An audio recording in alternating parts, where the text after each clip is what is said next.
All right, thank you for hopping on to Living Giordano. I'm Christy Giordano, your host and author of 99 Martinis. Today we're going to be taking a little sneak peek into that book that I have that's dropping pretty soon, and we're going to be doing the Orange Crest Martini. So this martini I first discovered when I was all the way over on the Jersey Shore. So my mother-in-law, she spends her summers there. It is a beautiful historic place. And one of these drinks, every time I make it, just takes me right back there. I've got friends coming over today, and of course they're already asking me, what do I bring?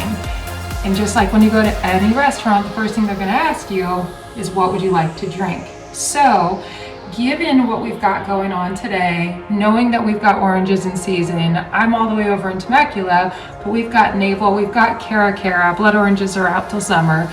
This right now is the perfect pairing, in which the reason why I love martinis is that it can accent any dish that anybody either brings over, or it's something that you're preparing for your friends. So what we've got going on with the Orange Crest Martini, food-wise, is we're gonna be doing a pork tenderloin, which it makes it really easy for me. Pop it in the oven, 45 minutes, sometimes less, you're done. I typically go at about 400 degrees. We're going to be doing some burrata spread, and then we're also going to be adding in some little hand chocolates, of course, just for finger food along the way. But let's get started with the sneak peek that I've got. The reason we always do martinis is it does help elevate. It does have a wonderful flavor profile, and I love the citrusy blend that this brings to the table. So what you're going to need is 2 ounces of vodka, any kind, got it right here. You're gonna need about 1 ounce of triple sec. You're gonna need 1.5 ounces of orange juice. So you can do regular orange juice at your house, or you can do freshly squeezed. I prefer freshly squeezed. Easy little item on Amazon. It's got the little pour spout. And then the better part is I can just hand it right over to the jigger that you've got for any bartender. Also on Amazon, it's about $5. Helps you measure it out, makes things simple, makes things easy. Then we've got our simple syrup, it's about 0.5 ounces. And then lastly, you can use any type of lemon lime soda. Some people like ginger ale, some people like Sprite. Doesn't matter, it's really what's your flavor profile and what do you enjoy. So let's get started. I'm gonna start off, obviously, this is my bottom to my martini glass, or my martini shaker. So we've got our 2 ounces of vodka that we're gonna go ahead and put in there.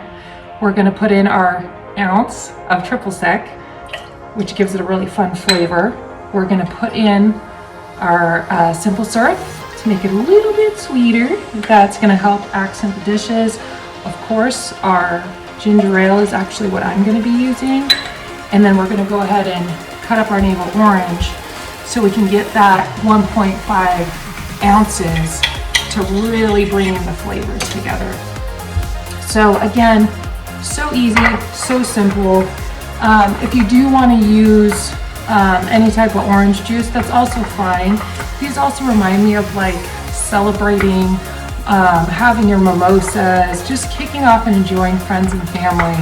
And I know our friends get to come with us to the shore over in Jersey and spend time in summer, same with the kids, and it's just, there's something exciting about a citrusy dish. There's something exciting about pairing the food together, giving this out to your friends, and being able to share your experiences from around the world and really enjoy family, enjoy friends, and enjoy fun. So I'm gonna go ahead and pour this into my jigger so I can get my 1.5 ounces. We are almost there. And we're now gonna take that, throw it into our shaker, and then I'm going to go ahead and use some ice because we're going to make sure that this is nice and chilled. And then we're going to stick our lid on, and it's seriously that simple, right? Got our lid, we're going to start shaking, make sure that we've got it nice and cold at the consistency that we want, and then right when we're done, we're going to go ahead, grab our glass, and we're going to pour. Look at that, right?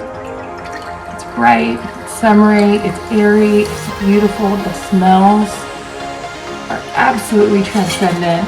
And then the martini can be finished. Got an accent, right? Some put sugar on the rim, so feel free to do that. Just put your wedge all the way around the rim. Dip it in sugar. I prefer not to, but here's where we are. So now we get to pour. We pour. We're gonna sip. We're gonna savor, and that's my sneak peek right now into 99 Martinis. So go ahead and stay tuned for our next episode. Make sure you hit subscribe. Make sure you hit share, and we will see you next time. Cheers.